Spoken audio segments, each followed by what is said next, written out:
So today's Jeep project was the completion or near completion of the tailgate stove holder. This is my mock-up. I set the stove with its legs folded downward and traced out where they were so I could figure out where these pieces needed to intersect in order to make a cross that held them. This is the cutout that goes onto the arm as it swings out, slides in there, and then the stove sits on top of it. So I'll show you what that looks like in here.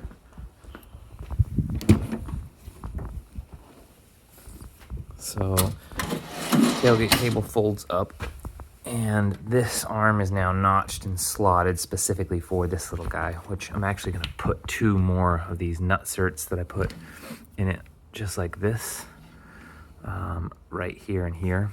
As two vertical pegs that I can just slide this on, so when it's not being used as a home to kind of sit. But when it's being used, it basically just drops in there and forms a reinforced T on this arm.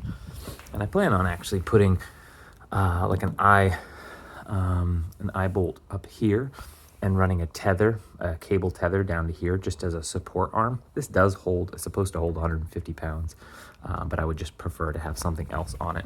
I already have tried it with the stove on it and everything, but I'll set it up and show you what that's like. So this is all one-handed too, which is the best part of this whole thing. You can set up a camp stove in a couple minutes flat. This is this nice little braided hose. That goes on these tanks. I got two of them back there on top of the water bags. This should be the rear. Can I screw on propane one-handed? So I guess the answer is yes. And I drop the hose a little bit here.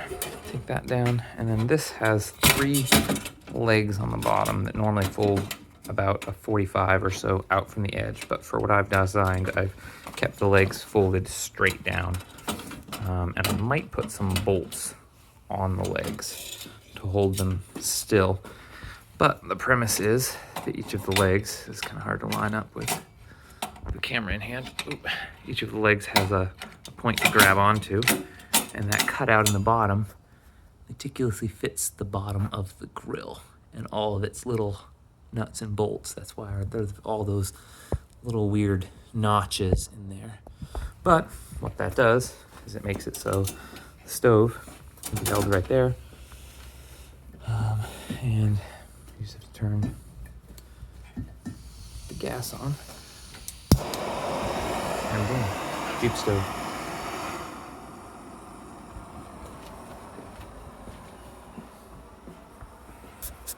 Not quick and not easy.